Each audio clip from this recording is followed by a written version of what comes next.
At the time I'm recording this, it's January 8th. We're 8 days into the new year. And to be honest, right now I'm feeling pretty good. I'm feeling pretty motivated. I'm feeling like I can totally take on the world. Like I can just crush my New Year's to-do list. We'll call it a to-do list because I'm not really a fan of resolutions. I've got a to-do list and it's pretty lengthy. It's a pretty long to-do list. It's kind of daunting even. And I'm sure you guys have a New Year's to-do list as well. We all make them, and there's nothing wrong with them.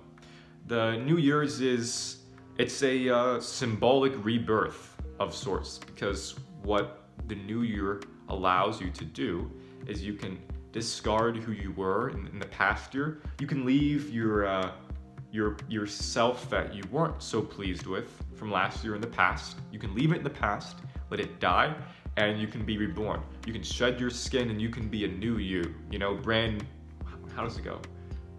New year, new me. That's how it goes. I think that's a great theme, and that's the theme for every year. I think it's a great idea. What I'd like to caution you though is to not go overboard, because another theme that goes hand in hand with this rebirth is productivity. And people like to think of ways to become maximally productive, maximally efficient. Doesn't sound too bad on paper, but what these people try to do in real life is they try to optimize and maximize every single second of the day. And I'm here to tell you that's not possible. At least I don't think it's possible. If you're a superhuman and you're good at 100 things and you can multitask and do 15 different things at once and do well at all of them, well, okay, you can go ahead. I mean, that's pretty cool. You know, if you can do it. I like to think that most of us can't. I think you're a pretty rare 1% if you could do that. Maybe you can. Props to you. For most of us, it's a little too much because we all already have a lot going on in our lives. I don't need to tell you that. What I would recommend you do instead is start small. Maybe instead of trying to do this drastic overhaul of your life, instead of trying to radically change and improve your life as fast as you can, why don't you start with something small? Maybe before you try to go on that crazy weight loss journey, and it's not like I'm trying to downplay a weight loss journey at all. Maybe instead of embarking on that weight loss journey, you go and wash the dishes, okay? Maybe instead of trying to think of how you're gonna write that first chapter of your book, you can go and take out the trash. Or instead of tormenting yourself over what your first blog post is gonna be, what your first video on YouTube is gonna be, or what your next greatest video is gonna be, you can go and clean your room.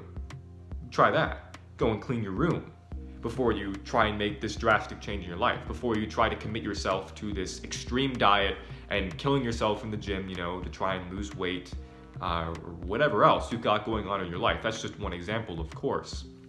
You can go and clean your room.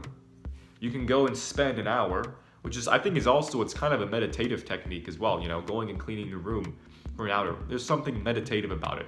You know, you can put on some relaxing music, or you can do it in silence. Just have your thoughts if you want. Go and organize your room. And what I think organizing your room does at the same time is also you get to organize your mind too. We can talk about that in another video. But you go and clean your room, and that's something small. Everyone, I think, is capable of doing that, of cleaning their room. You go and clean your room, you go wash the dishes, take out the trash, you know, you do these small little things. You make small incremental changes. And what that does is that creates that snowball effect. You start to gain speed, start to gain momentum. So you do these little small things. Let's say you want to tidy up your house, tidy up your apartment. Those are small things that we can do. You can take an hour and make your house look beautiful in an hour, or at least pretty close. And you can look back at your long list of goals and you can be like, well, you know, that wasn't anything great. But that's not true.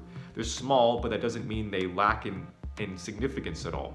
You're starting that snowball effect, like I said.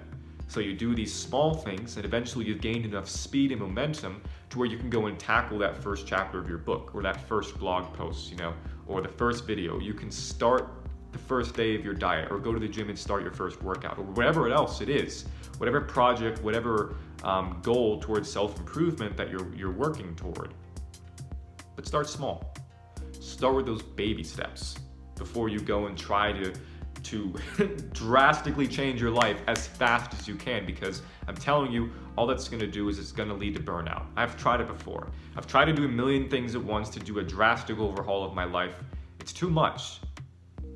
What I would encourage you to do, start small. Start with baby steps. Go clean your room.